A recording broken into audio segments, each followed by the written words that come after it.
Allez les petits, allez! Putain de putain! On mérite de mieux là!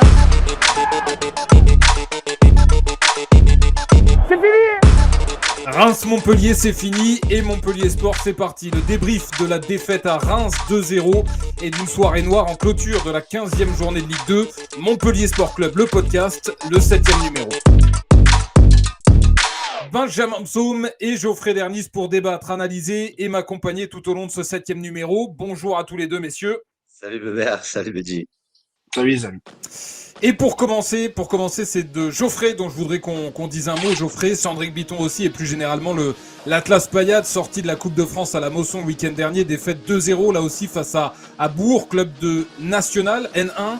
Match faussé par le carton rouge rapide d'un milieu défensif de l'Atlas. On le regrette évidemment. Une semaine après, quel est ton sentiment, Geoffrey? Est-ce qu'il y a quand même de la fierté collective et personnelle aussi, on l'imagine, parce que notamment tu te retrouvais sur un terrain, dans un stade qui t'a fait briller. Ouais, bon, merci pour ce petit clin d'œil, Bertrand, c'est gentil. Après, la seule déception que j'ai, c'est que j'aurais pas su ce qui aurait été comme match à 11 contre 11.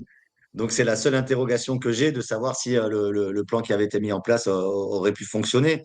Mais sinon, oui, la fête a été belle, le stade était plein. Les joueurs ont fait tout ce qu'il fallait à 11 contre 10. Ils n'ont pas démérité. J'aurais éventuellement voulu marquer ce petit but qui aurait pu embraser la Mosson pour mes joueurs aussi ressentir cet éclat qu'il pouvait y avoir dans ce stade. Mais ouais, et moi personnellement, très content d'avoir été sur le banc montpelliérain. Franchement, ça m'a fait beaucoup d'émotions et ça donne envie d'y retourner, forcément. Hein. Je vais être clair. Et c'est un joli coup de projecteur pour l'Atlas Payade évidemment, puis pour toi, pour la nouvelle carrière dans laquelle tu t'es lancé. Tu es en train de te lancer, celle d'entraîneur. Donc c'est sympa et nul doute que l'Atlas Payade va encore faire parler d'elle cette saison parce qu'il y a évidemment le championnat, même si c'est suspendu à une décision de la commission de discipline par rapport au nombre de points. Mais vous jouez évidemment les premiers rôles. Oui, bah c'est l'objectif numéro 1 du club. C'est pour ça que la Coupe de France était une belle affiche, c'était une belle image, c'était un beau clin d'œil de jouer à la Mosson, mais ça n'empêche pas de rester focus sur la priorité qui est le championnat. Le but, c'est de monter en National 3. Pour l'instant, on est bien parti. Donc, il faut que ça continue sur toute la saison. Et puis Benji, je ne sais pas qui les a faites. C'est sans doute pas Julien Castagnara qui est beaucoup trop occupé, mais il y a des belles photos. Il y a des belles photos de Geoffrey Dernis qui ont été faites sur ce match. Avec le banc de la Mosson derrière, comme ça, des belles photos. On croirait Zoumana Camara, la relève. Ça va être la relève, Geoffrey. Je le vois bien. Ça lui va bien, le banc. Les petits bancs bleus et orange derrière, comme ça, les photos. Ça lui allait bien. J'ai vu un inside aussi. On a vu, il y avait un inside. Ils sont venus filmer dans le vestiaire avec tes causeries toujours pertinentes. Et la dernière que j'avais assisté, Geoffrey, tu te rappelles? J'avais rigolé. C'était un match caritatif. Il avait fait match caritatif, Bébert. Il avait fait une causerie. C'était génial, c'était vraiment top. Mais l'inside est intéressant. Après, il ne faut pas l'oublier, gros coup de projecteur sur Geoffrey. Ça a fait beaucoup parler, c'est ce qu'il fallait, le parcours d'Atlas, et pas que en coupe, en championnat. Moi, je te le dis, Geoffrey, parce que je fréquente énormément le foot amateur. Maintenant, je connais un peu tout le monde dans le foot amateur ici. Et je peux te dire que l'Atlas, maintenant, quand vous mettez des 17-3 contre Béziers, des 8-0 contre Paulan, vous mettez des pilules à tout le monde, les mecs, ils sont même plus surpris. Franchement, Geoffrey, je te jure, les mecs sont même plus surpris. Vous avez une image maintenant dans le foot, dans le régional ici, en termes de niveau. Tout le monde sait que vous avez limite 2 équipes performantes. Et c'est vrai que ça devient un club qui compte. Et vraiment, il faut basculer, je pense, dans la montée à N3. La N3, ce serait vraiment le top. Tu changes de cap et tu le sais mieux que moi. Ouais, ce serait juste. Je trouve que ce serait juste de monter au N3. Ça correspondrait beaucoup plus au niveau que vous affichez aujourd'hui. Et c'est vrai que ce que tu dis, Benji, tu vois, moi, je baigne un peu moins dans le foot amateur que Benji, parce que moi, je suis un peu moins amateur que Benjamin Psaume. Mais la vérité, c'est que quand je suis arrivé à Montpellier, Geoffrey, on a démarré ensemble. Tu t'en souviens? L'Atlas Payade dans le paysage régional ou voire même départemental, j'allais dire, c'était plus départemental que régional, la manière dont on parlait de l'Atlas Payade. Aujourd'hui, l'Atlas Payade, c'était un club où on savait qu'il y avait du talent, club de quartier, on savait qu'il y avait des bons petits joueurs et tout ça, mais il n'y avait pas l'image d'un club structuré, capable d'aller toucher ce niveau-là, capable d'aller faire des parcours en coupe, capable de faire peur sur le papier à une équipe comme Bourg au moment de l'affronter. Tu vois, il n'y avait pas ça. Je trouve qu'en quelques temps, là, vous avez su, et je pense que c'est toi notamment, mais pas que, mais vous avez su structurer ce club. Tu l'as dit dans une interview récemment, je crois que c'était dans SoFoot, juste avant le match, redonner de vraies ambitions élevées à ce club et faire de ce club aujourd'hui sans doute en effet le deuxième club de Montpellier et l'un des tout premiers clubs, et comme tu dis Benji, sans doute devant des Polans, des Béziers, des 7 évidemment qui a malheureusement coulé. Je trouve que l'Atlas Payade, ouais, c'est peut-être en train de devenir quasiment le deuxième club, en tout cas à terme, ça peut devenir le deuxième club du département, carrément.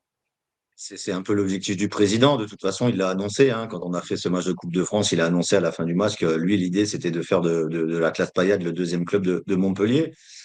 Pour ça, effectivement, là où je te rejoins, je suis pas tout seul. Hein, il y a le président qui met aussi des choses en place, en tout cas qui l'essaie. Et après, j'ai autour de moi Sandrick Bitton, Ilyes Hassan, qui font un gros travail avec moi au niveau de l'équipe première. Et c'est vrai qu'au-delà du sportif, parce que c'est vrai, là où je vous rejoins, c'est que j'ai un très bon groupe, j'ai beaucoup de qualité. On s'est aussi mis en tête de vouloir monter en National 3, donc il fallait aussi avoir des bons éléments. J'ai des très bons joueurs, mais c'est surtout aussi l'image de la classe Payade qui change. Avant, on avait cette image-là, et même quand j'y étais pas, club de quartier, un peu voyou, tu vois, avec une ambiance très particulière, difficile à aller. Aujourd'hui, on commence à parler un petit peu plus du sportif.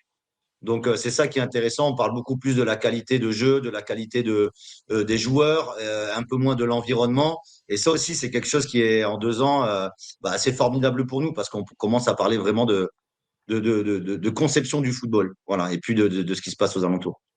Et là où je trouve que c'est important, c'est que un gros club, parce qu'on va parler du MHSC évidemment, mais je trouve qu'un gros club doit avoir autour de lui, très proche, dans l'agglomération, dans la métropole, doit avoir tu vois, des gros clubs satellites, des viviers dans lesquels éventuellement il peut aller piocher. Alors il y avait évidemment, tu vois, il y avait quelques bons clubs, Saint-Clément-Montferrier, tu as des bons clubs autour de la Paillade. Mais là, avec un club, tu vois, s'ils arrivent à arriver en N3, peut-être un jour en N2, je trouve que c'est intéressant pour un club comme le MHSC de pouvoir regarder et de se dire, bah tiens, tu vois ce qu'ils ont fait avec Nicolas Païs, d'aller chercher un joueur dans une division très inférieure au Puy, bah, c'est bien de pouvoir le faire dans la proximité, tu vois, d'avoir des partenariats avec des clubs qui sont pas en R2 ou en R3, même si c'est respectable évidemment, mais avec des clubs qui sont en N2, en N3, juste à côté. Je trouve ça super. Puis là, tu peux pas être plus à côté parce que t'es collé à la mousson. Je suis je trouve collé. que c'est super.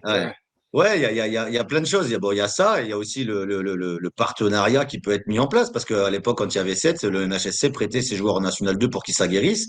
C'est peut-être aussi une idée à développer dans le futur. Complètement, messieurs. On va parler du MHSC évidemment, puisque Montpellier, bah, d'abord, s'est qualifié en Coupe de France. Aussi, la Coupe de France pour le MHSC. Camara avait fait tourner, on en avait parlé avant le match. Victoire 2-0. Même score face à Agde. La Paillade, pas facile, mais pas tombé dans le piège qu'on avait évoqué, le piège des merguez de Fred Mendy. Le job a été fait, c'est l'essentiel. Et ce sera Monceau-Bourgogne le week-end prochain. On en parlera dans la deuxième partie. Pour commencer, retour sur la Ligue 2, Reims, la défaite comme chaque lundi. On démarre avec ton analyse, Benji. La première mi-temps permettait, malgré le score, d'espérer le meilleur, et la seconde a malheureusement offert le pire. Le pire, faut voir comment on se situe. Je suis pas tout à fait d'accord sur la deuxième mi-temps. Le pire, ils ont pas fait une deuxième mi-temps catastrophique non plus. C'est plus l'effet de jeu et ce qui s'est passé dans la deuxième mi-temps qui te fait dire ça. Les blessés, ce deuxième but. Mais après, ce match, il me fait un petit peu penser. J'ai déjà été assez sévère avec le MHSC ces derniers temps. Ce match, il m'a fait penser un petit peu au match de Saint-Étienne. Dans le sens où tu le perds. Alors la dynamique n'est pas du tout la même. Hein. Quand on reçoit Saint-Étienne, on est dans le trou. Là, on est dans une très bonne période. Mais je te parle vraiment en enlevant la dynamique, en faisant fi de la dynamique du match pur. J'ai trouvé un contenu très, très intéressant quand on a le ballon. Je vais y revenir dessus. J'ai trouvé énormément de choses positives quand on avait le ballon. On a produit du jeu. On a eu la possession à l'extérieur à Reims. Sur la première mi-temps notamment, on fait énormément de choses. Bien évidemment, on a ce gros souci depuis pas mal de temps, c'est qu'on ne conclut pas assez. On conclut pas assez. Mendy fait un super match hier encore, mais il se donne tellement, il fait tellement d'efforts que des fois, dans le dernier geste ou des choses comme ça, c'est compliqué. Donc, le gros point positif sur le match d'hier, c'est l'animation offensive. où je trouve que les joueurs sont de mieux en mieux. Ça bouge énormément. Je vois des décalages, je vois des dédoublements. Euh, on parlera de Chateau, bien évidemment, mais je vois en fait des dédoublements des choses. Et je vois beaucoup de choses dans l'animation offensive, des cercles de passes, des circuits qui m'intéressent. Euh, Par contre, je trouve qu'il y a un aspect où on est défaillant, hormis la finition et l'aspect offensif. C'est basique, c'est dans les deux surfaces en fait. On a du mal dans l'aspect offensif, mais par contre, je trouve aussi que l'adversaire, depuis quelques temps, dès qu'il arrive dans nos 30 mètres, il y a le feu. Et ça, je l'ai remarqué depuis un moment. Hier, en regardant le match, j'essaie de regarder le pourquoi du comment. Qu'est-ce qui fait ça? Et il y a un truc que j'ai remarqué, vous me direz si vous êtes d'accord ou pas, et je le remarque. En fait, quand on joue avec Chenailly et Everson, si tu regardes bien, quand on est à la perte du ballon, normalement, on l'avait avec Skiri, on l'avait avec Le Talek à l'époque. Il faut toujours, pour moi, une sentinelle qui reste vraiment devant les deux centraux. Et ça, c'est la première couverture en cas de contre-attaque ou d'action offensive adverse. Et c'est le gars qui essaye un petit peu de te couper les actions, ou c'est une sécurité que tu as devant. Et si on regarde sur le match d'hier depuis quelques matchs, je m'aperçois qu'en fait, il n'y a jamais une sécurité devant la porte au Meradjic ou quand chez Julien. On manque énormément de sécurité. Et c'est pour ça que je trouve que souvent, j'ai l'impression qu'on prend des vagues dans l'aspect défensif. On voit la porte souvent un contre un au Meradjic et on prend énormément de vagues. Et ça fait, on le voit par exemple sur le premier but. Alors, les deux buts, on peut en parler, ils sont similaires. C'est incroyable quand tu fais la chronologie. Deux actions du même joueur où il doit marquer. Chateau deux fois d'affilée. Dans les minutes qui suivent, deux pertes de balles, but derrière. Et deux buts, frappe déviée. C'est vrai, quand tu regardes les buts et tout, c'est incroyable. Mais je trouve qu'on manque de sécurité au milieu de terrain, que peut-être faut demander à Chenaillou ou Everson, un des deux, d'être un peu moins haut que l'autre, parce que je trouve qu'on prend trop de vagues dans l'aspect défensif, et dès que ça arrive dans nos 30 mètres, on a vraiment le feu, on a ce souci-là. Voilà, c'est un peu ça que j'ai vu hier sur le match. Geoffrey, quel est ton sentiment, toi, sur ce match-là? Encore une défaite face à un gros. Hein, on n'a toujours pas gagné face à une grosse équipe de ce championnat. Saint-Étienne, ce match, il ressemble sans doute pour beaucoup. Troyes qui nous a battus, Reims qui nous bat. Malheureusement, c'est une défaite cruelle. Une défaite cruelle parce que sur l'ensemble du match, Montpellier fait ce qu'il faut. C'est quand tu regardes la domination globale de Montpellier, que ce soit dans la conservation du ballon. Quand tu regardes les 20 premières minutes, ils sont dans le camp de Reims et ils enchaînent et ils attaquent et ils récupèrent. Donc, ils n'ont pas joué petit bras non plus. Hein. Ils ont les situations pour marquer. Malheureusement, sur la première frappe de Reims contrée, ça fait but. Donc déjà, c'est pas que ça te met un petit coup derrière la tête, mais tu te dis que tu es bien rentré dans ton match. Tu as un poteau. Enfin, et derrière, tu te fais punir. Et puis après, on va certainement y revenir, mais il y a ce penalty non sifflé qui change aussi la donne. Je veux dire, quand tu rentres à un partout à la mi-temps, c'est pas du tout, encore faut-il le mettre, mais bon, TJ, il est sur une réussite assez exceptionnelle à ce niveau-là, donc je n'ai pas forcément de doute. Mais au lieu de rentrer à 1-0, tu rentres à un partout et ta deuxième mi-temps n'est plus la même.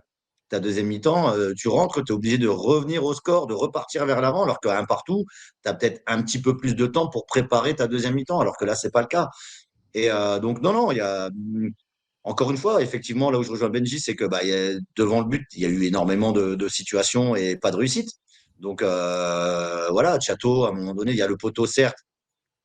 Je dis pas que le geste est mal fait, mais il peut peut-être plus la jouer en une. C'est peut-être plus simple pour la pousser que de la contrôler parce que le gardien arrive un peu trop vite. La deuxième qui lui passe sous le pied. Et après, voilà, c'est des situations où si tu punis, le match est différent. Et concernant le milieu de terrain, Benji, je peux être que d'accord avec toi. J'ai bien regardé aussi. Et le problème, c'est que encore une fois, au-delà de l'aspect des qualités des joueurs, parce qu'ils en ont des qualités, c'est que ça manque d'impact en fait. Ça manque d'impact. Et l'impact, c'est la récupération. C'est-à-dire que autant ils arrivent à récupérer les ballons sur des longs ballons jetés parce qu'ils sont bien placés, mais quand il faut récupérer le ballon dans les pieds de l'adversaire ou quand il faut accrocher ou quoi que ce soit, c'est un peu plus compliqué. Il y a un peu moins de puissance, il y a un peu moins d'impact. Et on s'en rend compte parce que quand on regarde les cartons des joueurs à ce niveau-là, ou les cartons qu'ils ont pris, c'est juste des fautes inutiles. Voilà, quand je vois le carton de Chenaille au milieu de terrain, en fait, il va vers le joueur et c'est un carton bête pour moi, il le pousse. Et en plus, il se pénalise parce qu'il ne peut plus défendre de la même façon, mais parce qu'en fait, il est dans cet impact-là, il est limité. Donc, en fait, il fait des erreurs de jeunesse, bien sûr, qui vont progresser. Mais c'est vrai que voilà, pour finir là-dessus, on se rend compte que quand il y a Julien derrière et peut-être Béchir au milieu, Béchir, il a plus cette tendance à casser, même si on préfère parfois l'avoir derrière. Mais moi, quand je le vois du milieu de terrain, contrairement aux deux que j'ai vus, qui ont fait un match correct, attention, hein, c'est pas ce que je dis, mais par contre, Béchir, c'est le seul qui, quand ça se projette, il reste en place, il se fout devant les deux centraux et il charbonne à droite à gauche pour casser les contre-attaques adverses. Voilà, je vous le dis, moi. Et j'ai pas honte de le dire. Je dis toujours ce que je pense. Alors, il y a plein de sujets qu'on va évoquer dans le détail et on va rentrer dans le vif du sujet, le milieu de terrain notamment, et on parlera du mercato de janvier. Les blessures, on va aussi en parler. La maladresse, parce qu'on parle de manque de réussite, on peut aussi voir ça sous l'angle de la maladresse pour certains, et on parlera de Chateau tout à l'heure. Je vais commencer par ça. Tu viens de l'évoquer, l'arbitrage. L'arbitrage ras-le-bol, évidemment, d'être arbitré par Gilbert Montagnier. On s'était dit qu'il fallait faire profil bas. Mais puisque la Ligue 2 n'a pas la VAR et que les arbitres n'ont pas toujours les bonnes lunettes, il est désormais temps de sortir du bois, c'est ce que je pense.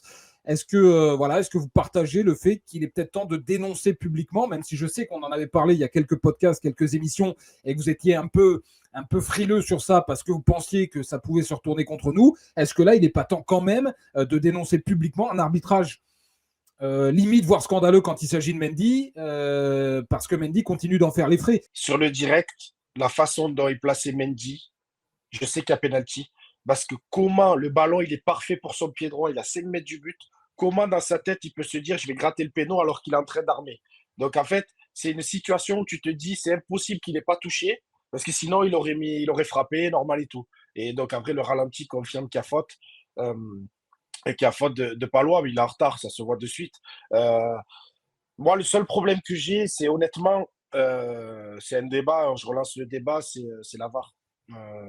En fait, en Ligue 1, il y a la VAR où les arbitres sont censés être plus pertinents, meilleurs. C'est comme au foot, un joueur de Ligue 1 est meilleur qu'un joueur de Ligue 2. Normalement, un arbitre de Ligue 1 est meilleur qu'un arbitre de Ligue 2. Donc, ils sont censés être meilleurs et plus pertinents. Et eux, ils sont aidés par la VAR. Et en Ligue 2, des jeunes arbitres qu'on ne connaît pas trop, qu'on voit arriver, on ne les aide pas. Parce que là, ça peut arriver, ça va très vite, l'arbitre, il est de ses deux dos, ça peut arriver qu'il se trompe, ça peut arriver. L'arbitre de touche doit l'aider aussi. Celui qui doit peut-être lui signaler, c'est l'arbitre de touche. Mais pourquoi des mecs qui viennent d'arriver, qui sont jeunes, qui viennent d'arriver à Ligue 2, on ne les aide pas eux, au lieu d'aider les gars de Ligue 1, on ne les aide pas eux. Tu vas me dire, c'est une affaire d'oseille et tout. Oui, parce que la Ligue 2, je suis allé regarder hier parce que ça m'a intéressé. Je suis allé regarder, je suis allé fouiller pour savoir combien coûtait la VAR. La VAR, le coût de fonctionnement annuel en Ligue 1, c'est autour de 5 millions d'euros, en comptant la goal line technologie. Autour de 5 millions d'euros.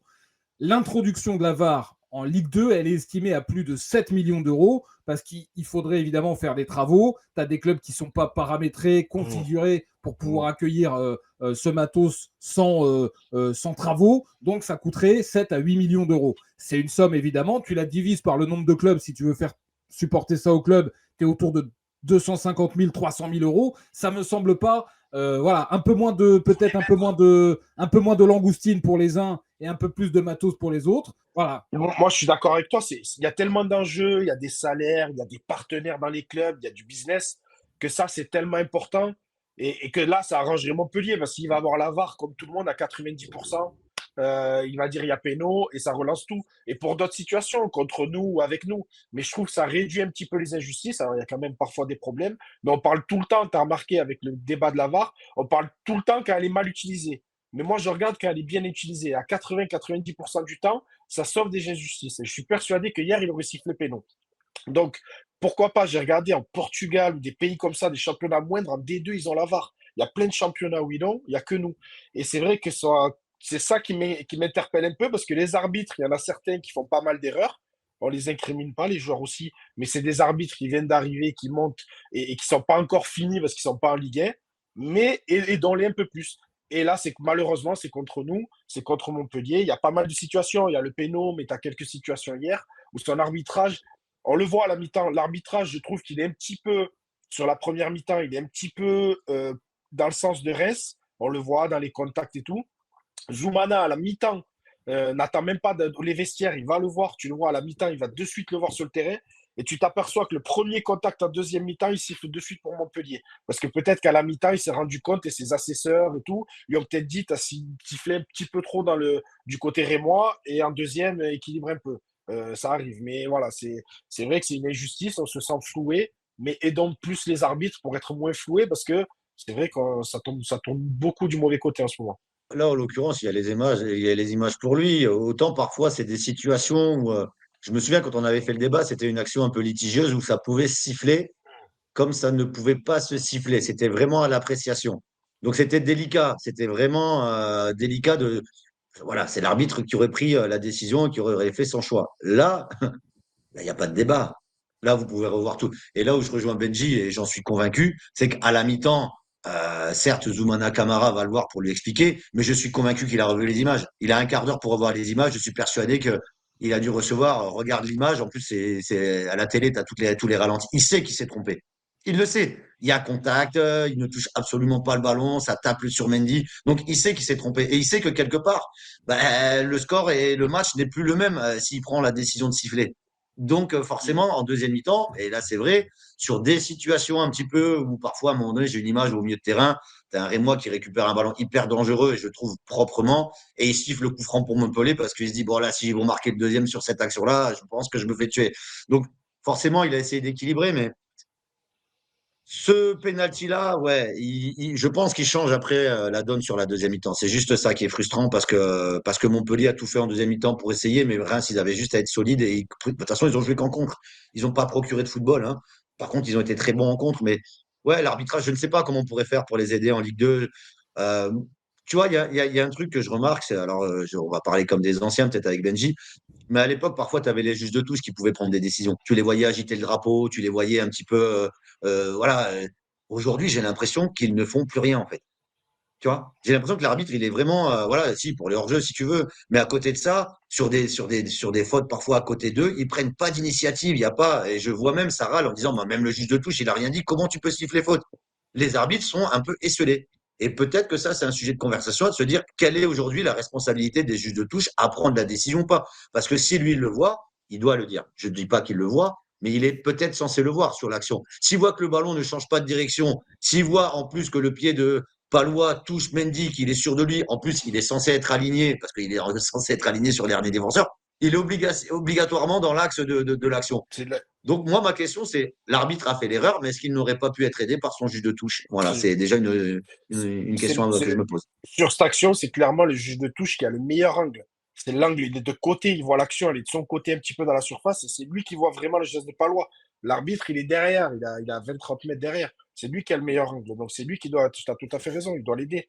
Mais après, il y a un autre petit truc, Weber, que j'ai remarqué. Par contre, je sais pas, Geoffrey, si ça t'a surpris ou pas. Et heureusement peut-être qu'il n'y a pas l'avare hier contre nous. C'est la première fois que je vois ça dans un match. 3-4 fois, il n'y a plus le ballon et on a mis des obstructions et des mandales qui étaient très très limites au Rémois.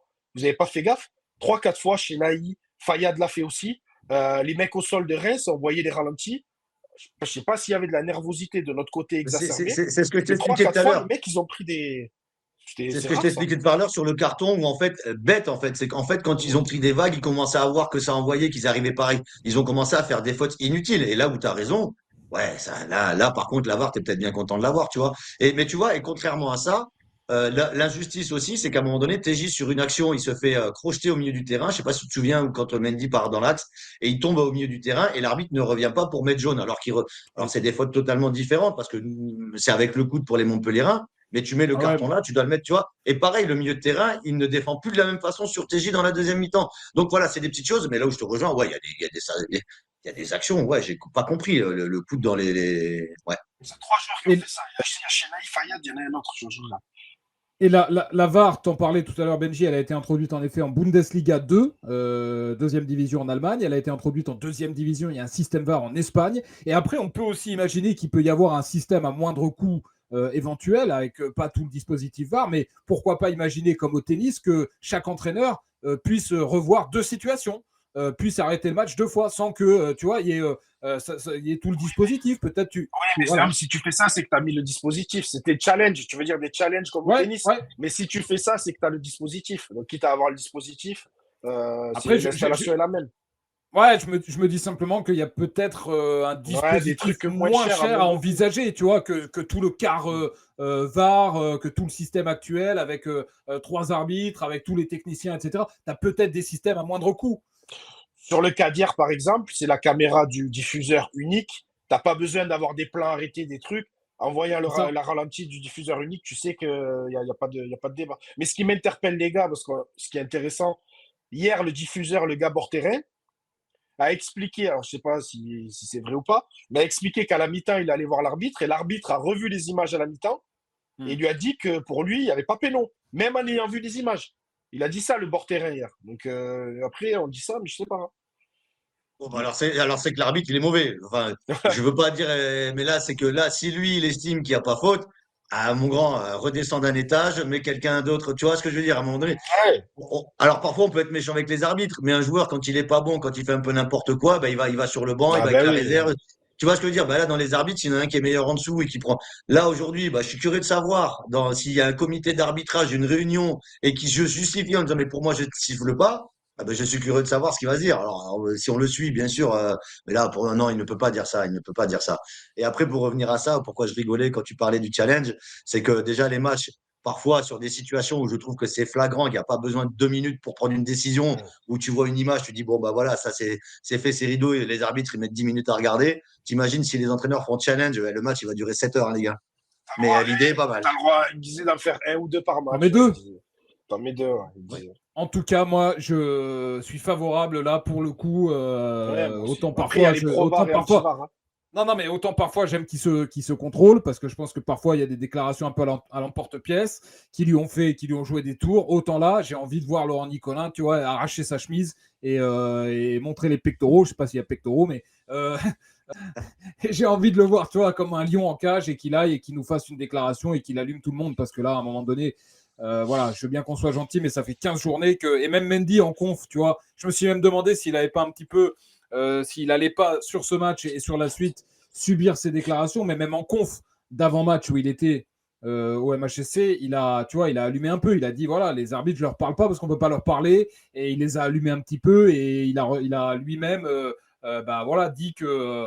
Fait entendre, en tout cas fait savoir qu'il y avait un souci avec lui, qu'il n'était pas arbitré correctement depuis le début de saison. Il a dit, je sais plus, il a dit 3 ou 4 pénaltys, un truc comme ça. Bon, voilà Ouais, pour le volet arbitrage. Il n'y a pas eu que ça dans ce match. Vous avez évoqué globalement pas mal de choses. Le milieu de terrain, vous l'avez cité. En effet, je trouve que ce milieu de terrain chez Naï Everson qui avait été aligné, et c'est sans doute en partie normal, en partie seulement, mais manque encore cruellement d'expérience, de métier. Et je pense en effet, puisqu'on va parler du mercato tout à l'heure par rapport aux déclarations de Laurent Nicolin, mais je pense en effet qu'une sentinelle devient la priorité numéro 1 du mercato de janvier. Est-ce que vous êtes d'accord avec ça?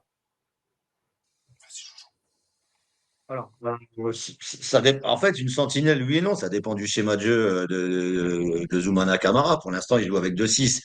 Mais, même s'il joue avec 2-6, ce sera plus une sentinelle. Mais, comme j'en parlais tout à l'heure, quand Béchir joue, et on le voit, Béchir, c'est pas quelqu'un qui va se projeter. C'est-à-dire que c'est quelqu'un qui, une fois que les attaques sont parties, va rester en place et va avoir cette analyse de pouvoir contrer les équipes adverses quand ils partent en transition. Et c'est ce joueur-là qui manque, je pense. Ce joueur qui vient et qui, déjà de la tête, prend un maximum de ballons assez solide et qui, dans l'impact, fait mal, quoi. Dans l'impact, et voilà, il faut que ça ressorte, il faut qu'il y ait quelque chose. Là, c'est deux jeunes bons joueurs de football. Bien sûr, ils sont jeunes, bien sûr, qu'ils vont gagner en expérience, en maturité. Mais quand il y a des matchs comme ça, où Reims, ça fait partie aussi des équipes qui descendent de Ligue 1, qui ont quand même un certain budget, qui envisagent peut-être de jouer, bah, c'est peut-être là où tu vois les limites de cet impact-là. Contre certaines équipes, ça suffira. Mais en l'occurrence, là, ouais, pour moi, il me manque ce joueur. Et encore une fois, moi, je ne pense même pas, parce que quand tu as Christopher Julien, quand je vois Béchir, pour moi, ça reste équilibré. Moi, les matchs que j'ai vus, Béchir, j'en avais parlé, je crois, la dernière fois, où tu le voyais à droite, à gauche, mais jamais se projeter, parce que c'était la sécurité. Et il le fait très bien. Il est très, dans son jeu, tu vois qu'il est très intelligent. Il a stoppé 2-3 ballons en retrait sur des centres de Reims, intelligemment, sans se jeter. Enfin, il a cette expérience-là, il a cette vision-là. Donc, pour l'instant, c'est le joueur qui peut éventuellement le faire. Si on décide de rester avec Béchir derrière, je pense qu'il manquera un joueur comme ça, ouais. Et on se rend compte que sur une saison avec des blessés, en effet, eh ben, tu te retrouves limité à ce poste-là et t'as plus le choix. T'es obligé d'aligner du coup en effet Chennai et Everson sur des matchs où tu préférais avoir un joueur peut-être un peu plus de métier et avec le profil Attention, hein, ils font pas un mauvais que tu as match. Il ne faut décrit. pas dire ce qu'on n'a pas dit. Ils font pas un mauvais match. Hein. C'est juste cet impact qu'ils n'ont pas encore. Voilà, cette expérience qu'ils Et n'ont pas encore. les deux postes de numéro 6, c'est le cœur d'une équipe. Et tu peux pas, de mon avis, et je suis d'accord, on l'a dit, c'est des bons petits joueurs à devenir. Tu peux pas mettre deux jeunes au cœur du jeu comme ça. Tu peux pas mettre deux jeunes parce que ça manque d'expérience. Béchir, je pense qu'il embellirait que ce soit Chennai, mais moi je le vois plus Béchir, comme tu dis, avec Everson. Parce que Chennai, normalement, je le trouve normalement un peu plus défensif qu'Everson. Mais ils vont adorer jouer avec lui, ils vont apprendre de lui. Et c'est vrai que ce qui te tue, c'est les blessures. On va en reparler. Julien, parce que ça change tout ton animation défensive. Un match comme hier, Béchir au milieu, il aurait fait énormément de bien. Il aurait fait justement la sécurité qui empêche les vagues si c'était Laporte et Julien. Et là, en plus, tu perds Laporte aussi. Tu perds Laporte, donc Béchir, pendant un bon petit moment, tu vas le retrouver derrière. Donc tu vas te retrouver, ben, il va remettre les deux au milieu de terrain. Mais c'est vrai que c'est compliqué, c'est tellement important. C'est compliqué de laisser ces deux parce que je te dis, ils ont la faculté à se projeter vers l'avant, mais ils regardent jamais un petit peu derrière eux ou ils reviennent jamais aider. Et après, je suis d'accord avec Geoffrey, il y a un petit manque d'impact, souvent en retard. Surtout chez Naï, je le vois sur les matchs, il prend beaucoup de jobs parce que souvent il arrive en retard, donc il y a un petit manque d'impact. Mais voilà, c'est pour la suite, le seul point noir, c'est bien évidemment les blessés et que Béchir va être obligé de rester derrière pendant un moment parce qu'en 6, comme tu dis, il faut essayer de recruter là parce que Béchir, je ne change pas d'avis, je le préfère bien évidemment central, mais on est tellement pénurie en termes de 6 qu'il fait du bien en sentinelle. Mais s'il y a un poste à recruter, ouais, ça va être là. Offensivement, tu es intéressant. Là, tu n'as pas marqué hier. Faut pas paniquer. On va marquer, on va en mettre d'autres. Mais c'est vrai que cette sentinelle, elle manque aussi. Mais ça fait combien, Bébert? 10 ans au moins. Voilà, j'abuse, mais ça fait 8 ans, on la demande. Mais là, c'est Tous, pareil, hein, tous, parce que vous tous. parliez des blessés. Mais si tu as Julien et Laporte absents pour les prochains matchs, attention, hein, c'est plus pareil. Hein. On a Ouais, vu justement, Lanache qui est rentré central. Ouais. ouais, justement, parlons-en des blessés, à la fois la cause et les conséquences. On a des joueurs qui commencent à se péter. Julien, Laporte, si Chouba sur une glissade, c'est dramatique hier parce que visiblement il y a un problème de chaussure au départ. Il change de Et pompe un Moulet, avant de rentrer. Il glisse sur quasiment l'un de ses premiers ballons. Euh, Purée, se péter sur une glissade, c'est catastrophique. Donc voilà, on a des absents. El Hanache est rentré. On va peut-être le voir du coup dans un poste qui correspond peut-être davantage à son costume de prédilection, celui de défenseur central. Il y a Manga aussi qui revient depuis peu. Mais c'est clair que Laporte, qui nous fait encore des gestes exceptionnels hier, son contrôle en porte-manteau là, sur une frappe, c'est hallucinant. C'est un contrôle en porte-manteau défensif sur une frappe. Pas sûr qu'il voulait faire un contrôle, mais on va en reparler si tu veux. C'était en tout cas spectaculaire. Après, Laporte, il a un rôle majeur dans cette équipe. Son absence, celle de Julien, celle du Poison Sichouba devant, qui apporte quand même une solution et du peps quand il rentre. C'est clair que là, ça fait très mal, très très mal au plan de Zoumana Kamara.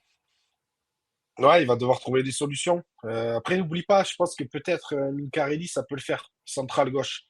On l'a déjà vu, il a déjà essayé d'une défense à 3, mais ça peut le faire aussi. Après, la Nash, je l'ai trouvé entreprenant sur sa rentrée hier. Au moins, il gagnait des mètres. Par contre, lui, en défense centrale, il est monté avec le ballon. À voir, ça va être bossé dans la semaine. C'est pour le prochain, donc à voir contre Pau ce qu'il va faire. Mais c'est vrai que ça fait mal. Deux joueurs tauliers un petit peu titulaires au même poste qui se pètent. Après, Julien, on va voir. Les infos qu'on a eues, on espère, si tout va bien, on récupérera Julien avant la porte. Parce que la porte, je pense qu'il s'est bien pété. Mais Julien, c'est à voir. On espère peut-être, si tout va bien dans sa convalescence, le récupérer après Monceau. On aimerait bien.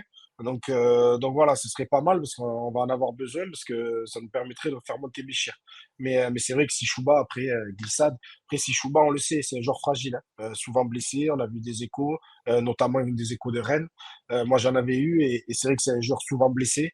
Et là, malheureusement, c'est pareil parce que il avait un coup à jouer avec un Mboukou qui n'a pas été performant parce qu'il est rentré de sélection. Il avait un coup à jouer, mais on va le perdre aussi. Si vraiment il s'est fait la duque, on le perd un moment aussi. Benji, ça fait sans trahir de secret, mais ça fait un petit moment que tu me disais craindre pour Julien Laporte une blessure. Je le vois, ça fait un moment, je l'avais dit dans une émission, il y a un mois, c'était après le match de tête, c'était après le match où à Dunkerque, il avait eu beaucoup de mal à finir le match. Je trouve qu'il a du mal à finir les matchs physiquement. On le voit grimacer, on le voit des fois il sort, on le voit grimacer, on va avoir du mal à se relever. Et je trouvais que physiquement c'était un peu compliqué. Alors c'est facile à dire maintenant qu'il s'est pété, mais on va dire quand je l'ai vu se péter hier, je me suis dit ben ça devait arriver parce que ça fait un moment que je regarde tous les matchs, je vais à tous les matchs et même à la Mosson et je le vois grimacer beaucoup en fin de match. Je le vois avoir un peu de mal. Alors je sais pas ce qu'il a, s'il a une préparation un peu tronquée ou si vraiment peut-être c'est l'âge ou je sais pas. Alors c'est un super joueur. Hier, il fait un bon match, il fait des sauvetages, c'est top. Mais est-ce qu'il a 90 minutes vraiment des matchs à haute intensité? Parce que hier, on l'a oublié de le dire quand même, c'était un super match pour moi de Ligue 2, avec beaucoup d'intensité des deux côtés, deux profils différents d'équipes, mais des matchs à haute intensité. Est-ce qu'il a 90 dans les pattes? Je sais pas. Geoffrey, t'as sans doute, j'ai rarement vu un joueur s'énerver autant après une blessure. On a plus l'habitude après une décision arbitrale ou après un changement. Il a pété un câble littéralement sur le banc. Ouais, alors moi personnellement, ça m'a choqué. Je vous le dis, ça m'a choqué. Maintenant, je ne sais pas le pourquoi du comment, je ne sais pas quelle est la raison, mais de s'énerver comme ça quand tu sors parce que tu es blessé, soit il s'en veut à lui-même, soit il s'en veut pour une autre raison, j'aimerais le savoir, mais j'ai pas forcément apprécié ce côté énervement quand tu sors. Tu peux être déçu de ta blessure, on est tous sortis sur blessure, on n'a pas envie d'être blessé, tu peux être triste tout ce que tu veux, tu peux être énervé, mais essaye de rester, garde-le pour toi à ce moment-là où ton équipe essaye de revenir dans le match. Je veux dire, ça attire l'attention. Déjà, tu perds quand même un élément clé, tu n'es pas serein. Voilà, je ne veux pas juger ce qu'il a fait. Je ne l'ai pas forcément bien vécu parce que j'aime pas quand les joueurs sortent comme ça et qui s'énervent. Je déteste ça. Quand j'étais joueur, maintenant que je suis entraîneur, je déteste qu'un joueur le fasse. Voilà, je préfère qu'il le fasse en off, qu'il vienne, qu'on en discute, tout ce que tu veux. Maintenant, je ne connais pas la raison. Je ne sais pas la raison. Mais quand je vois qu'il y a le kiné qui vient le voir pour essayer de prendre de ses nouvelles, pour essayer de regarder, et qui se fait, entre guillemets, envoyer bouler, qui se fait jeter une bouteille à droite, à gauche. Voilà, le mec, il est là pour faire son travail, pour regarder ton bobo. Voilà, détends-toi un petit peu et après, tu t'énerveras s'il faut. Mais sur le moment, je pense que c'est mal. Mais parfois, ça ne se contrôle pas. Voilà, parfois, ça ne se contrôle pas, c'est humain. Mais je suis curieux de savoir la raison pour laquelle il s'énerve autant. Voilà, j'ai pas. Encore une fois, je reste mitigé sur la façon de penser. J'ai pas du tout d'infos, hein. J'ai pas du tout d'infos, mais la réaction qu'il a, je l'ai déjà vu moi dans ma carrière, c'est la réaction d'un mec que tu as demandé de jouer alors qu'il avait déjà quelque chose et tu lui as demandé de serrer les dents et de forcer, de faire un truc et ça passe pas, il se pète. Parce que c'est vrai que c'est pas un méchant garçon, on n'a pas des mauvais échos, il se met rarement dans des colères noires et de se mettre dans cet état-là, là, il y a quand tu te pètes en général, tu es un peu énervé, mais tu es surtout dégoûté, déçu. Mais là, la façon, tu dis Geoffrey, la bouteille, il envoie péter Olivier Mégel, la bouteille, il tape sur le banc et tout. J'ai l'impression, mais je n'ai pas d'infos, mais que c'est un gars que tu as dit serre les dents, joue et tout, on a besoin de toi parce qu'on n'a pas Christopher. Pensez qu'il n'y a pas son concurrent est blessé. On n'a pas Christopher, serre les dents. Je ne sais pas si c'est ça, mais la réaction est disproportionnée à ce qui s'est passé. Là où alors, ton raisonnement est très bon. C'est soit ça, ou soit il a sorti quelque chose pendant le match et il nous a dit finis-le et on voit ce que ça donne. Tu vois, tout à fait. je te rejoins. C'est pour ça que je te dis j'attends les tenants et les aboutissants. Et là, en l'occurrence, tu peux éventuellement t'énerver, même si je trouve que ça a pris une proportion énorme. Ou là, tu peux être en colère parce que tu dis je vous ai prévenu. Voilà. Et là, je l'entends. C'est ça ou ça. Ouais, on verra. On va enquêter. Je pense que vous avez complètement raison. J'ai l'impression que c'est l'une ou l'autre et ça ressemble tout à fait à ça. Et je vais vous dire, je vais aller plus loin et dans ton sens, Geoffrey, je me suis demandé si sur ce fameux contrôle en porte-manteau, s'il n'y avait pas une petite alerte à ce moment-là, parce que c'est le genre de geste, en voyant qu'il se pète derrière, je me suis dit, est-ce qu'il n'y a pas un lien de cause à effet? Est-ce que sur ce geste-là, il n'y a pas une alerte, il la signale, je sais plus le potentiellement laps il de pète temps. derrière. Je sais plus le laps de temps entre cette action-là et la blessure. Donc, Il y a- tu as peut-être raison. Je sais pas s'il y a un gros laps. il doit y avoir, allez, je vais peut-être dire une bêtise, mais j'ai l'impression qu'il y a 10 minutes ou un quart d'heure, pas plus. Ouais. Ouais. Peut-être, C'est ouais. possible, hein. Après, c'est pas... on essaiera de savoir le vrai du faux. On essaiera. Bon, en tout cas, c'est sûr que ça va changer les plans, ça va obliger Papus Camara à trouver des solutions et ça va sans doute aussi faire cogiter vis-à-vis du mercato sur voilà, qu'est-ce qui se passe quand on a un blessé. Après, attention les garçons, parce qu'on va en reparler tout à l'heure, mais on est en train de dire Omer Hadjic, c'est lui qui peut jouer ce rôle, etc. Omer Hadjic sera-t-il toujours là en janvier? C'est aussi une grosse interrogation par Tu rapport utilises l'interview du président. aux déclarations de Laurent dont on va parler. La parole aux supporters.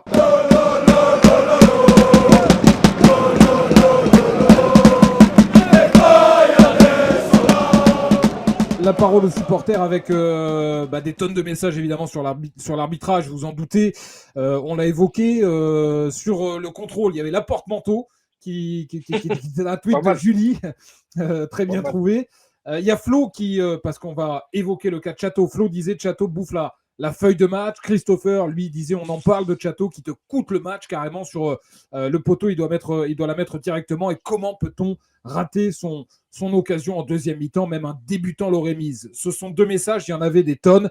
Qu'est-ce que vous pensez du match de Chateau et notamment de ces occasions ratées, dont la première qui est monumentale, et ça peut arriver, on se souvient à tous des tonnes d'exemples du même ordre. Voilà. Qu'est-ce que vous pensez? Est-ce que Chateau est à incriminer sur ce match-là? Non, du tout. Parce que déjà, c'est pas un attaquant. Et il se retrouve là. C'est des choses qu'on lui reprochait encore il n'y a pas si longtemps que ça, qu'il ne se projetait pas assez, qu'il était timide, qu'il était maladroit dans ses centres, qu'il n'aidait pas les offensives. Là, il se retrouve. Oui, il a raté. Lui, il n'a pas le geste. Voilà, effectivement. Mais est-ce qu'Amendi l'aurait joué en une sur sa première? Je ne sais pas. Lui, il se retrouve là. Le réflexe qu'il a, c'est d'assurer le coup. Il n'a pas l'instinct du buteur. C'est pas le buteur numéro un. Mais en tout cas, on ne peut pas lui enlever de s'être projeté, de se créer cette occasion-là. La deuxième, tu sais, je vais prendre le cas du penalty. Tu vois, je veux dire, tu as un penalty, le mec il le rate. Comment c'est possible de rater? Les plus grands l'ont raté. Ces occasions-là, je vais t'en trouver plein où des attaquants et pourtant de renommée mondiale en ont raté, ont été maladroits. Ça arrive. J'en ai raté aussi. Moi, j'ai des images en tête où parfois tu penses l'avoir et voilà, tu sais pas pourquoi. Tu es un peu en mode facile et je vais la mettre et tu rates le bas. Donc, incriminer pour moi, c'est trop. Oui, il aurait dû éventuellement peut-être faire mieux, effectivement. Mais de là, de dire c'est sa faute, sur le premier but, dans ces cas-là, c'est la faute à qui? Le tir, il est contré, le gardien, il n'aurait pas dû anticiper tant que tu incrimines tout le monde dans ces cas-là. Donc non, je ne l'incrimine pas, mais effectivement, il y aurait peut-être eu mieux à faire, c'est tout. Tout à fait d'accord. Qui doit marquer, c'est tel fait. Il doit marquer au moins un des deux. Alors moi, je pense que je lui en veux un petit peu plus sur le deuxième. Parce que le deuxième, il est vraiment seul. Il n'attaque pas son ballon. Tu vois, il subit, il n'attaque pas. Il est surpris d'être. Il n'y a plus de gardien. Il est surpris comme ça. Le premier, écoute, il fait son contrôle. Il met plat du pied. Ça fait poteau. Il n'a pas de réussite. Mais c'est pas son boulot. C'est pas son rôle. Mais après, dans ces cas-là, s'il faut chercher tout le temps des coupables, il peut y en avoir plein. Tu peux dire Chenaï, la perte de balle. Le premier but, c'est une perte de balle dans nos 30 mètres. C'est Béchir qui perd la balle sur le deuxième. Tu peux incriminer tout le temps du monde, tu peux tout faire. Qui doit marquer, c'est un fait. Mais moi, je vais toujours plus le regarder dans l'aspect défensif, dans ses centres, que dans la finition. Je regarderai toujours ça. Et c'est vrai, comme dit Geoffrey, il marque pas, ok. Mais qu'est-ce qu'il faut retenir aussi? Ok, la finalité, on est tous dégoûtés. Mais c'est qu'il y est. Les deux fois, il est dans la surface. Il est au deuxième, il est à la fermeture. Et Geoffrey, quand il fait les entraînements à Atlas, il doit apprendre à ses latéraux. Quand il fait les circuits avec des centres, il doit dire fermez au deuxième, allez-y. Et c'est intéressant parce que là, il se projette, il y va, plus qu'un 7 plus. J'ai pas vu 7 plus avoir d'occasion comme ça de l'autre côté. Donc, il n'a pas marqué, mais il y est. Non, vas-y, fini. Tu faisais ça. Il y a le côté, la finition, il n'y est pas. Il faut bosser peut-être sur ça. Il va le bosser à Gramont. Mais au moins, il y a de la projection. Ça veut dire physiquement, déjà, il y va. Il a du coffre. Et il y a la projection, il y va et il doit finir. Je vais vous poser une question, messieurs. Comment vous expliquez dans ces conditions-là et avec les arguments que vous avez en sa faveur, notamment sur les occasions et sur ce match-là, comment vous expliquez que Enzo Chato, que je trouve pas moins mauvais que Saint-Plus, moi, et j'ai presque envie de dire bien au contraire, notamment par exemple sur ce match-là, bien au contraire. Comment vous expliquez que Enzo Chato prend la foudre systématiquement systématiquement, c'est le latéral, le joueur qu'on incrimine, le joueur qui se fait bâcher, alors que, alors, à tort ou à raison, vous allez me dire ce que vous en pensez globalement et au-delà de ces occasions, mais alors que, par exemple, je veux dire, Saint-Plus, tranquillou. Tranquillou bilou. Saint-Plus ne prend aucune critique quasiment, enfin, en tout cas dans une mesure bien moindre. Pourquoi Enzo Chato fait l'objet de tant de critiques? Je te disais, n'oublie pas le traumatisme vécu par les supporters de la saison dernière. Saint-Luc, la saison dernière, il joue pas. On le voit presque pas. Mais Chato, on l'a vu un peu plus. Chato, il a été dans l'équipe, la pire équipe de l'histoire de Montpellier. Et je pense que ça y joue aussi. Mais je suis d'accord avec toi. Euh, Moi, à l'heure actuelle, je trouve Chato plus intéressant que Saint-Luc. Pourquoi? Parce que Chato, j'ai l'impression que Saint-Luc, des fois, il a un peu le frein à main, il prend un peu moins le couloir. Il essaye de faire du scolaire, ce que je t'avais expliqué. Mais Chato, je le vois de plus en plus, dépassement de fonction. Et hier, il est à la réception de deux centres, il y va. Je trouve qu'il a du coffre, il a du gaz. Alors, tout n'est pas parfait. Il y a des soucis, des fois, dans l'aspect technique, dans les centres. Et hier, on le voit, tout n'est pas parfait. Mais au moins, j'ai un mec sur le côté. Il s'est créé une complicité avec Païs. Ça marche bien. Avec Païs, ça marche bien, ça fonctionne bien, que ce soit dans l'aspect défensif ou offensif. Il s'est créé une complicité comme ça. Mais après, le bashing qu'il subit, oui, parce que je pense que l'année dernière, ça n'a pas du tout joué en sa faveur, il est resté. Mais n'oublions pas qu'on encense TJ d'être resté dans ce marasme. Il faudrait peut-être penser aux autres aussi qui ont voulu rester pour se redorer une image, redorer le blason et rendre au club ce qu'ils ont fait. Et il y a TJ, bien évidemment, qui le fait très bien cette saison. Mais je pense que les Chateaux, les autres qui étaient là l'année dernière, ont aussi cette envie-là de redorer et d'essayer de refaire remonter le club en Ligue 1. Geoffrey, est-ce que Chato mérite le bashing qu'il subit? Non, mais là où je rejoins complètement Benji, c'est les antécédents. C'est de ce qui s'est passé auparavant. En fait, c'est l'image de Chateau depuis quelques temps. Donc aujourd'hui, s'il fait quelque chose de bien, on va dire, ah, bah, il était temps. Et dès qu'il va retomber dans ses travers, on va dire, ah, ben, on le savait, ça fait 2 ans que c'est comme ça, tu vois. Donc en fait, la facilité, c'est les antécédents, c'est toujours pareil. C'est toujours plus compliqué hein, de se redonner une belle image après avoir passé une année très compliquée qu'un mec qui arrive qu'on va certainement beaucoup plus pardonner. C'est comme ça, malheureusement c'est le football. Mais moi je trouve qu'il y a du progrès dans ce joueur, donc je vais certainement pas lui jeter la pierre aujourd'hui. Hmm. J'ai un autre tweet, c'est One qui disait le fond de notre jeu est dégueulasse. On n'a aucun match référence à 11 contre 11 à la 15e journée. Là aussi, d'entrée dure, est-ce que vous partagez est-ce qu'il n'y a pas un peu de vérité? Je ne suis pas vraiment d'accord. Il aurait fait ce tweet il y a quelques temps quand j'expliquais que je ne voyais pas la patte Camara, je voyais pas ce qu'il essayait de mettre en place dans l'aspect offensif. Mais maintenant, non. Le fond de jeu, il a trouvé ses duos, ces fameux duos que j'expliquais l'autre fois. Et je trouve que c'est intéressant dans les déplacements. Je vois beaucoup plus de déplacements. Je vois un TJ qui essaie d'avoir une connexion avec Mendy. Je vois Païs Chato, ça fonctionne bien. Et je vois du mouvement. Je vois énormément de choses qui m'intéressent dans le fond de jeu. C'est beaucoup mieux. C'est beaucoup mieux. Alors, c'est pas encore le Barça, il n'y a pas de souci. Mais c'est beaucoup mieux ce que je vois dans le fond de jeu. La première mi-temps hier que tu produis à Reims, face à une équipe quand même costaud. Et je trouve que dans le jeu, tu as la possession. Donc déjà, c'est intéressant ce que tu fais. C'est vraiment intéressant et tu arrives à te procurer des situations. Donc c'est en progression, on va dire. C'est en progression. Geoffrey. Qu'est-ce qu'il lui faut de plus? Je veux dire, l'année dernière, en l'occurrence, il ne s'est rien passé. Aujourd'hui, tu as une équipe qui essaie de jouer. Et encore une fois, quand on regarde le match hier contre Reims, Reims, ils ont joué que en transition. Certes, ça a fonctionné. Mais aujourd'hui, c'est l'équipe qui a produit le plus de jeux, c'est Montpellier. Et quand on revoit l'action, notamment sur Chato, parce que sur son raté, mais imaginons Chato réussit ce but quand on se souvient bien. Le ballon part du côté, je ne sais plus qui avait le ballon, mais ça cherche Mendy en appui qui arrive à trouver Fayad lancé sur une remise qui derrière centre et se retrouve avec Chato deuxième poteau et Solé qui lui a continué son action. Mais l'action elle est merveilleuse. Si tu me marques ce but-là, mais c'est magnifique en fait. Donc en fait ça c'est du jeu, ça c'est du football, c'est quelque chose qui est travaillé. Maintenant, non, on peut pas dire que le fond de jeu. Moi, je sais pas. En fait, je sais pas ce qu'il lui faut ou je sais pas ce qu'il faut pour être content du Montpellier aujourd'hui. Moi, je trouve qu'hier, j'ai pris beaucoup plus de plaisir à regarder Montpellier jouer que Reims. Reims, c'était uniquement la transition. C'est je récupère, je lance vers l'avant. Oui, on pourra dire ils ont été opportunistes, ils ont marqué 2 buts. Mais il y a des situations où, quand on voit Paille sur le côté, ça déborde, ça centre. Quand on reparle même de la reprise de Mendy, ça part sur le côté, il y a un centre en retrait quand le gardien repousse. Enfin, je suis désolé, ça reste quand même du beau football. Donc, je suis pas forcément d'accord. Non, moi je suis d'accord avec toi. Moi, hier, Montpellier m'a plu. Montpellier m'a beaucoup plus fait rêver que le Stade de Reims, franchement. Sur toute la première mi-temps, mais également parfois en deuxième, il n'y a qu'une équipe sur le terrain. Enfin, il n'y a qu'une équipe qui produit du jeu sur le terrain. Et la première mi-temps, Reims, c'est. Enfin, je veux dire, il n'y a rien. Il y a rien du côté du Stade de Reims en première. Si tu n'as pas leur but, leur première mi-temps est catastrophique à Reims, je trouve. Mais ils se sont nourris de nos petites erreurs, de nos pertes de balles en transition. Mais pour la suite, on analyse toujours le contenu et le résultat. Et c'est vrai que je peux comprendre les supporters, vraiment les supporters. Tu as pris 0 point, tu avais un gros coup à faire et tout. Tu sens que tu pouvais le gagner. Il y a de la déception. Mais pour l'avenir, les gars, je suis beaucoup plus intéressé, moi, parce que je vois, comme a dit Geoffrey, dans le jeu, les situations, les dédoublements et nos connexions entre les joueurs offensifs pour l'avenir. Pour l'avenir, parce qu'on ne va pas toujours rater les occasions et ça va tourner. Pour l'avenir, je suis beaucoup plus intéressé pour la suite de la saison que ces 3 points de Reims. Limite, je préfère, alors c'est pour la suite, on n'est pas en fin de saison des matchs coup près.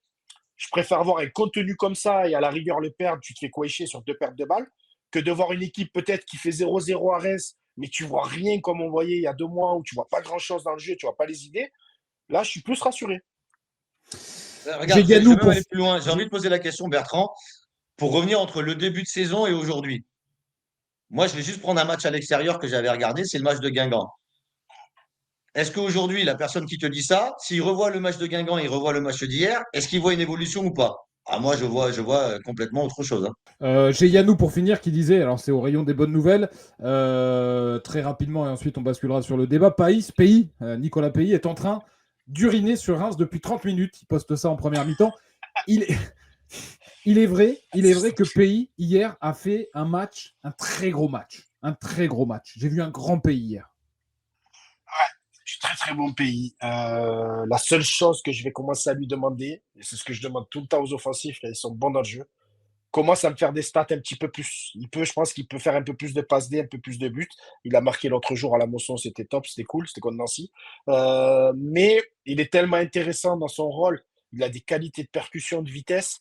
Ah, il tirait un peu la langue, mais c'est le genre de joueur à 10 minutes de la fin, tu le vois tirer la langue et c'est compliqué les retours. Tu lui en veux même pas parce qu'il a tellement donné.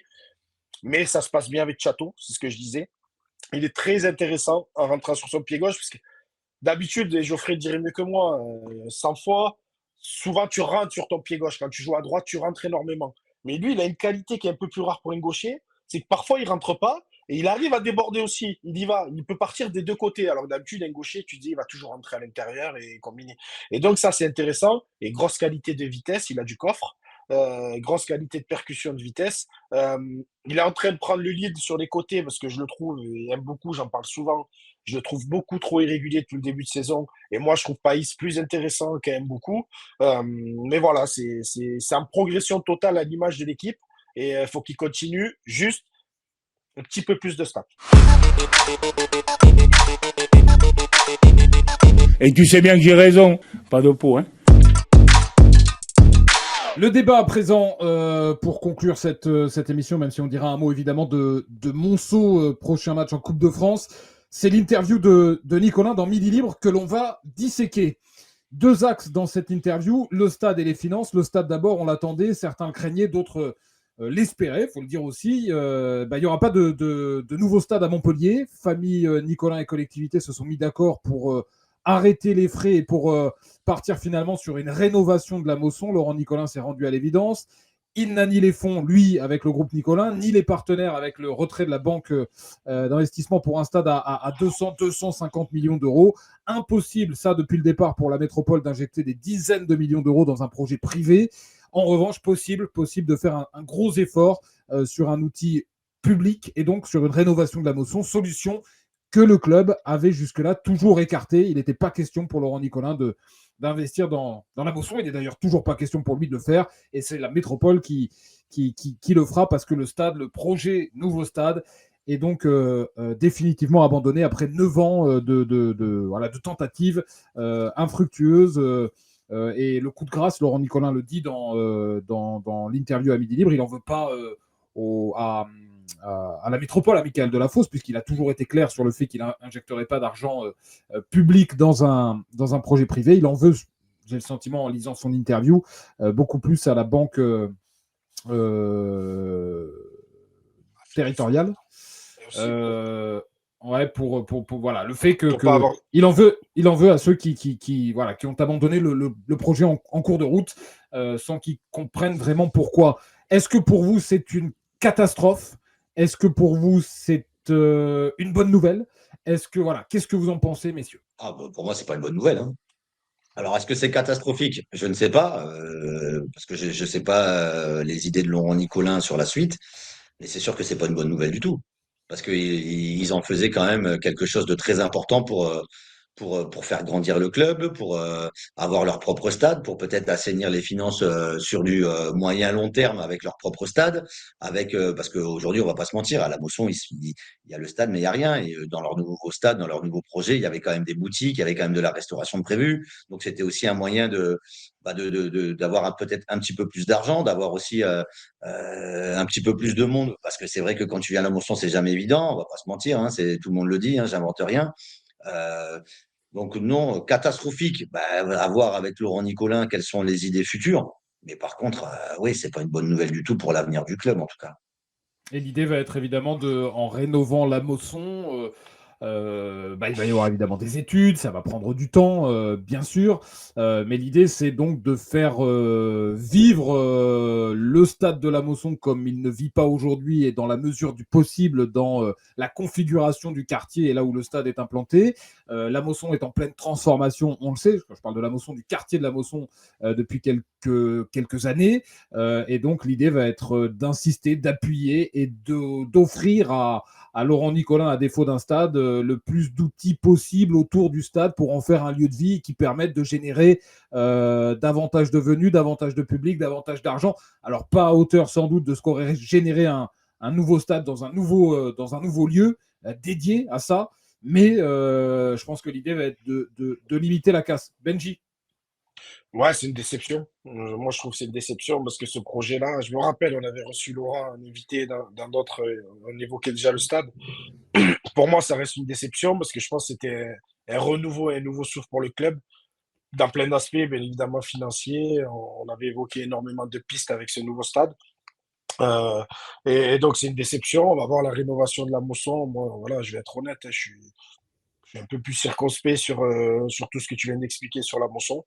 Parce que je pense que ça va prendre énormément de temps. Est-ce que Laurent Nicolin, on parlera du sud d'interview, mais je l'ai trouvé usé dans l'interview et je ne sais pas s'il va continuer pendant beaucoup d'années la présidence. L'ouverture du capital aussi, il joue énormément.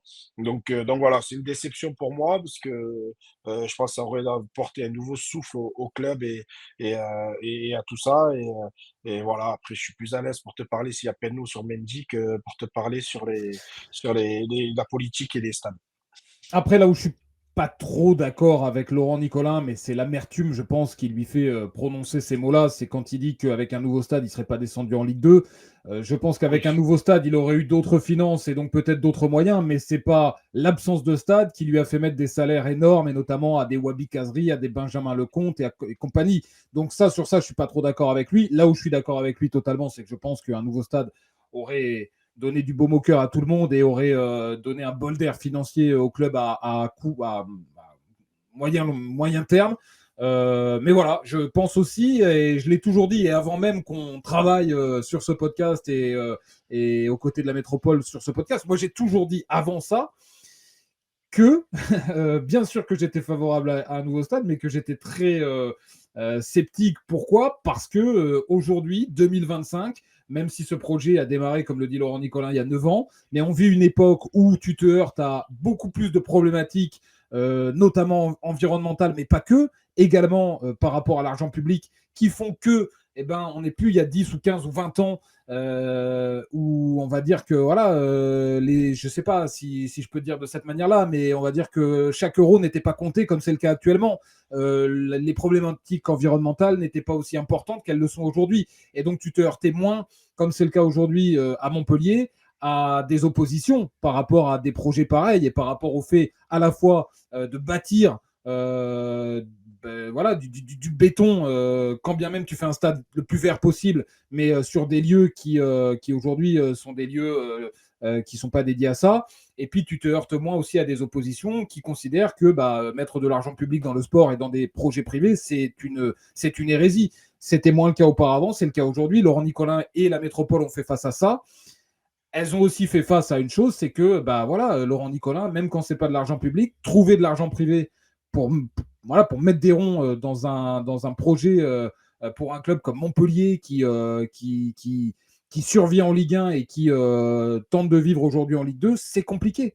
C'est très compliqué. Et Laurent Nicolin, il le répète à tort et à travers, et il a bien raison, n'est pas un milliardaire qatari ou un je sais quoi. Et donc, il a beau avoir tout le mérite de faire vivre un club depuis des années avec l'histoire familiale, il n'a pas les moyens, même s'il met beaucoup, beaucoup d'argent et qu'il a un groupe solide et que le groupe Nicolin est une entreprise extrêmement solide et extrêmement attractive. C'est aussi une entreprise qui fait attention. Et donc, tu injectes pas tout l'argent de la holding dans le football, évidemment. Et le football à Montpellier, Laurent Nicolin, il n'a pas les ronds tout seul pour construire un stade. Donc, il avait besoin de soutien. Il avait le soutien, on va dire, moral du public. Il avait le soutien financier du privé. Dès lors que le financier dans le privé s'est arrêté ou s'est amputé, le projet s'écroule. C'est malheureux. Je pense que c'est malheureux pour tout le monde. Personne ne s'en réjouit. Mais c'est malheureux, mais c'est surtout aussi, parce qu'après, bon, je sais pas les termes, c'est juste une pensée, mais je me dis aussi sur la longueur, tous ceux qui avaient donné leur accord il y a 9 ans, quand tu vois aujourd'hui le délai, la durée, avant que ça prenne forme, avant ceci, quand tu vois qu'au bout de 4 ans, il se passe toujours rien, qu'il y a encore des problèmes, puis il y a un moment donné, je pense que c'est comme tout le monde, tu te dis, bon, en fait, ce projet, est-ce que ça vaut le coup de le financer? Est-ce que ça vaut le coup, parce que c'est de l'argent privé, donc est-ce que ça vaut le coup de le mettre en sachant qu'on ne sait pas trop où ça va nous mener? Donc, il y a un moment donné, et peut-être qu'ils avaient une autre, en cours de route, ils avaient un autre projet qui s'est mis dedans et qui se sont dit, voilà, si ce projet-là ne se fait pas, est-ce que ça vaut le coup de ne pas aller sur un autre projet ou de perdre du temps? Je ne sais pas. Encore une fois, c'est des idées, mais là aujourd'hui, c'est de se dire, qu'est-ce que va faire Laurent avec tout ça? Parce que peut-être que je me trompe, mais si j'ai des bonnes infos, il y a des élections qui vont arriver bientôt. Il me semble que c'est prochainement qu'il va y avoir des élections. Donc aujourd'hui, il a l'accord de M. Delafosse pour faire la rénovation éventuellement du stade. Mais s'il ne repasse pas et que c'est un autre qui passe, est-ce qu'il va avoir aussi ces garanties-là? J'en sais rien. Je ne sais pas quand est-ce qu'elles sont les élections. Je sais que c'est pas très loin, peut-être 1 an ou 2 ans, je ne sais pas. Mais aujourd'hui, les accords que tu as aujourd'hui, est-ce qu'ils vont être là demain? Donc là, on n'a plus trop de visibilité. Alors que si ce stade avait été acté, était en cours ou quoi que ce soit, on ne se poserait pas cette question-là. Après, c'est peut-être aussi à lui, comme il est en train de le faire, et il le dit dans Midi Libre, et on va parler du volet financier qui concerne le mercato et le foot, mais il est en train aussi, il a mandaté Cassiopée, une banque d'investissement, une banque pour trouver des partenaires. C'est peut-être aussi par ce biais-là que, je ne sais pas, mais voilà, il espère trouver des partenaires et des investisseurs d'ici entre janvier et avril. C'est ce qu'il dit dans Midi Libre, il espère que ce sera bouclé. C'est ça que j'allais te dire, Bébert. Alors, bon, tu sais que c'est pas trop mon domaine, mais quand j'ai vu l'interview, je te parle comme un gars lambda. J'ai découvert un truc, c'est malgré qu'on ait coupé tous les salaires, on ait vendu les plus gros salaires, je me rends compte que malgré tout ça, et on ait beaucoup moins de charges en termes salariales, de masse salariale, il est quand même obligé de vendre dès cet hiver. Dès cet hiver. Donc, en fait, quand j'ai vu, et je rejoins ce que tu dis, qu'il s'est ouvert pour trouver des investisseurs, en fait, je me pose la question et je vous la pose. En fait, il ne peut plus continuer. S'il n'a pas un investisseur, quelqu'un qui vient en étant même avec des salaires moindres en Ligue 2, s'il n'a pas un investisseur qui vient injecter, il ne peut pas continuer parce que je me dis, c'est. Enfin, on avait coupé tous les gros salaires. Enfin, on les a enlevés. Justement, sur ce volet-là, le fait qu'il annonce qu'il doit vendre en janvier, comment vous l'avez pris? Certains regrettent qu'il l'ait dit maintenant, qu'il l'ait dit tout court. Qu'est-ce que vous en pensez? Et qui vous voyez potentiellement partir? J'imagine que comme moi, quand on vous dit mercato et qu'on vous dit départ certain, dans la bouche de Laurent Nicolin, vous imaginez Béchero Meragic, vous imaginez éventuellement TJ Savanier. On va voir même Stéphane, si vous voulez. Comme ça fera le troisième nom qui revient couramment à chaque fin de saison ou à chaque mercato. Le tout, c'est de savoir qui va en vouloir, à quel prix. Il y a plein de. Est-ce qu'il n'y a pas des joueurs, comment dire, peut-être un peu moindres que. Voilà, je vais prendre le cas d'un Mboukou qui peut peut-être attirer l'attention de par sa jeunesse et peut-être son évolution. Est-ce qu'aujourd'hui, un TJ Savanier à son âge, oui, peut-être dans on va dire les pays exotiques si vous voulez. Mais aujourd'hui, qui va prendre un TJ Savanier à son âge alors que lui, il est resté là? Est-ce qu'il n'a pas eu d'autres opportunités? Je pense pas que c'est quelqu'un qui va partir au mercato d'hiver, sinon il serait parti bien avant. C'est que mon avis. J'en sais rien. Peut-être qu'il va y avoir une grosse surprise. Derrière, Béchir, pareil. À quel prix? En fait, j'aurais voulu savoir à quel montant, parce que si c'est vendre pour 2-3 millions, mais que ça ne te garantit pas une sérénité jusqu'à la fin de l'année, est-ce que ça vaut pas mieux de le garder? Et moi, je suis curieux de savoir aujourd'hui, c'est une autre question, c'est aujourd'hui, si Montpellier est susceptible de jouer la montée, est-ce que tu veux monter? Est-ce que c'est dangereux de monter en Ligue 1 pour l'année prochaine ou pas? C'est Tu vois? Je ne sais c'est ça pas. le Il y gros a, il y a débat. plein, financièrement, je parle, je te parle pas, bien sûr que tout le monde l'aimerait, mais financièrement, est-ce que ça vaut le coup? C'est quoi l'idée? Donc, il y a plein de petites Et, questions comme ça, mais aujourd'hui, on voit, on se rend compte, et là, Benji, je suis totalement d'accord avec toi. Tu prends un jour un lecteur lambda, il ouvre ça, il se dit, mais en fait, c'est vraiment très, très dur à ce point-là. Qu'est-ce qu'il faut faire? et après, moi, je me dis toujours un truc, mais bon, voilà, je ne suis pas dans la peau de Laurent Nicolin, mais je ne suis pas certain de la pertinence de cette déclaration. Vous savez pourquoi? Pas parce que. Alors, je ne suis pas surpris, on le sait. C'est un secret de Polichinelle, et même si, comme vous dites, on ne s'attendait peut-être pas à ce que la situation soit aussi dramatique. Mais je sais Mais ce en que fait, tu veux dire. de dire ça, je trouve qu'il vaut toujours mieux faire envie de pitié quand tu veux vendre. Et donc, stratégiquement, je ne suis pas certain que ce soit génial de dire je suis dans l'obligation de vendre. Je suis d'accord avec toi, mais le passé, et notamment ce qui s'est passé les derniers mercato, il a quand même refusé des offres, hein, notamment pour Béchir. Il a refusé des offres de certains clubs avec quelques millions au bout. Ne crois pas non plus que c'est parce qu'il a dit ça. Si un club il vient, il dit je te mets 2 millions pour Béchir là, ton capitaine, Béchir il partira pas. En fait, quand il dit ça, c'est il cherche la grosse offre, la grosse. Mais ça ne veut pas dire parce qu'il a dit ça, faut pas le prendre non plus pour un idiot. Il a dit ça, il va être très très dur en affaires parce qu'il n'est pas facile. Il demande chaque fois des belles sommes. Chotard, il a galéré à partir. Chotard, au début, ça ne le faisait pas. Mais voilà, Dans son, mais dans c'est son vrai. discours, c'est je suis ouvert à la discussion, je pense. Voilà, je suis ouvert, mais venez pas me prendre pour un perdreau parce que si vous me proposez 2 ou 3 millions pour Béchir, il partira jamais. Après, c'est ton capitaine et ça rejoint un petit peu la question de Geoffrey. L'année dernière, au mercato d'hiver, il a vendu toute notre attaque. Donc ça voulait dire qu'il avait fait une croix sur la Ligue 1. Il avait fait une croix, c'était terminé, c'était fini. Mais cet hiver, s'il te vend, allez, TJ, Béchir, Fayad, on ne sait jamais, tu as des offres, tu ne sais pas. Qu'est-ce qu'on dira en janvier? On va dire qu'il a fait une croix sur la montée en Ligue 1, il ne veut pas monter. Donc c'est ça, c'est l'interrogation que Geoffrey soulignait. Est-ce que dans sa tête, c'est une bonne chose de remonter en Ligue 1? Nous, on a l'aspect émotionnel, suiveur, où bien évidemment, on a tous envie, tous supporters, tous envie. Mais lui, est-ce qu'il n'a pas des éléments à sa possession qui prouveraient que si quelqu'un ne rentre pas dans le capital du club financièrement, est-ce que c'est une si bonne chose que ça, avec l'incertitude des droits télé, de remonter en Ligue 1? Et c'est la raison, à mon avis, pour laquelle on s'est parfois interrogé sur la frilosité du discours de Zoumana Camara.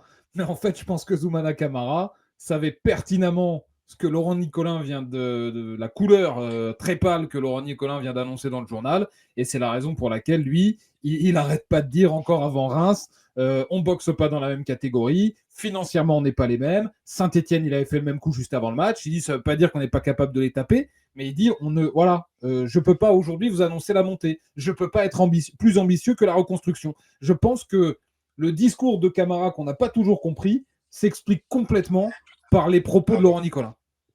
Après, ce qui est intéressant, ce qui est très très rare aussi, dans l'interview, je suis obligé de vendre, mais on va recruter aussi. Donc, alors là, c'est vraiment obligé de vendre, tu rachèterais. Alors, ils vont l'acheter, ils vont prendre des mecs gratos. Ils vont prendre des mecs, ils vont aller trouver des mecs de national, de CFA peut-être, Mpaïs. Ils vont peut-être tenter de faire un coup Mpaïs. Des mecs qui ne te coûtent rien, un petit salaire. Mais il te dit, je suis obligé de vendre, mais on va essayer de se renforcer. Ça, c'est un discours pour dire exactement. Il est obligé, N'ayez pas Benji, il est peur. obligé, N'ayez pas peur, il peut on pas va se essayer de séparer trouver. s'il perd 4 joueurs, il peut pas rester comme ça sans rien. Trop Mais c'est risqué. ce qu'il a Donc fait l'année oui, dernière, Geoffrey. L'année dernière, il a fait ça. On a perdu 4 joueurs, on a fini, on n'avait pas d'attaque.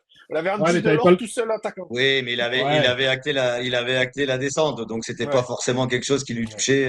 Là aujourd'hui, il fera pas n'importe quoi. Encore une fois, je pense qu'il serait. Mais aujourd'hui, il a annoncé la couleur à tout le monde. Comme ça, en fait, ça lui évite les réflexions. Voilà, il a Ouais. annoncé la couleur. Comme ça, c'est bon. Je vous l'ai dit, tout le monde est au courant. Voilà, arrêtez de me poser la question. Vous savez, on est toujours en difficulté. Je vais devoir certainement vendre si j'ai une grosse offre. Je vais recruter ce que je vais pouvoir avec l'argent que je pourrais peut-être trouver ou pas. En tout cas, le stade, c'est fini. On n'en parle plus, terminé. Voilà, aujourd'hui, il a annoncé la couleur. Comme ça, je pense qu'en fait, il cherche la tranquillité en disant ça. Aujourd'hui, soit nous guérissons en tant qu'équipe, soit on s'effondre. Très bien. Allez, dernier mot, messieurs. Le prochain match de Montpellier, ce sera Monceau en Coupe de France. 8e tour, samedi à 13h30, club de R1. Une bonne nouvelle à signaler, le match de Monceau a été annulé en championnat ce week-end en raison des conditions climatiques. Résultat, même si vous allez me dire, on n'avait pas forcément besoin de ça quand même face à une R1, mais 2 titulaires du milieu qui devaient purger un match de suspension ce week-end, le purgeront finalement contre Montpellier en Coupe de France. Et sur place, on parle d'un énorme coup dur parce que ces deux mecs, tu vois, c'est dans une équipe de R1, tu as toujours, chaque élément compte. Donc là, se retrouver avec 2 milieux de terrain. C'est le Ben Gibson de Valère, quoi. Non, mais tu es pas sérieux d'envoyer des infos comme ça. Tu es pas sérieux. Je suis dégoûté, franchement, pour les gars. Je les connais même pas, mais les 2 gars, c'est le match de leur vie. Ils se retrouvent avec un vieux report, ils ratent les matchs de leur vie. C'est comme Geoffrey, s'il jouait à MHSC, il avait ces 2 joueurs qui sont un truc comme ça, ils seraient suspendus, ils seraient dégoûtés. Après, Monceau, attention, Bébert. ou bourbier total. J'y ai joué ce stade là-bas. Quand je te dis c'est un bourbier, c'est catastrophique. Avec le Puy, à l'époque. Avec le Puy, c'est dans notre poule, Monceau-les-Mines. Terrain dégueulasse, petit terrain. Il va faire moins 1000. Attention à ce que je te dis tout le temps. Agde, c'était moins traquenard parce que c'est ici. Je savais que la pelouse, elle était un peu correcte et Montpellier a galéré. Mais à Monceau, là-bas, c'est une division en dessous d'Agde. Mais attention, les conditions sont très, très compliquées là-bas. Coupe de France Bourbier, on a tout connu. Geoffrey, il en a connu. On a tous connu des matchs comme ça. Ils vont attendre là-bas avec le couteau entre les dents. Il va falloir être sérieux. On regarde que la qualif est sérieux. Mais attention, ça va pas être facile. Geoffrey, ce match contre Monceau t'inspire quoi? Tu n'y as pas joué, toi, parce que tu jouais à un niveau beaucoup plus élevé à ce moment. C'est le cas typique du match de Coupe de France piège, en fait, parce que là où je rejoins Benji, parce que je connais un peu quand même Monceau, c'est que oui, il va faire -4, le terrain risque d'être gelé, peut-être même enneigé, parce qu'il faut savoir qu'actuellement, il neige aussi un peu dans ses environs là-bas. Donc, tu sais pas dans quelles conditions climatiques tu vas jouer, donc il faut se préparer, ce sera pas le même temps qu'ici.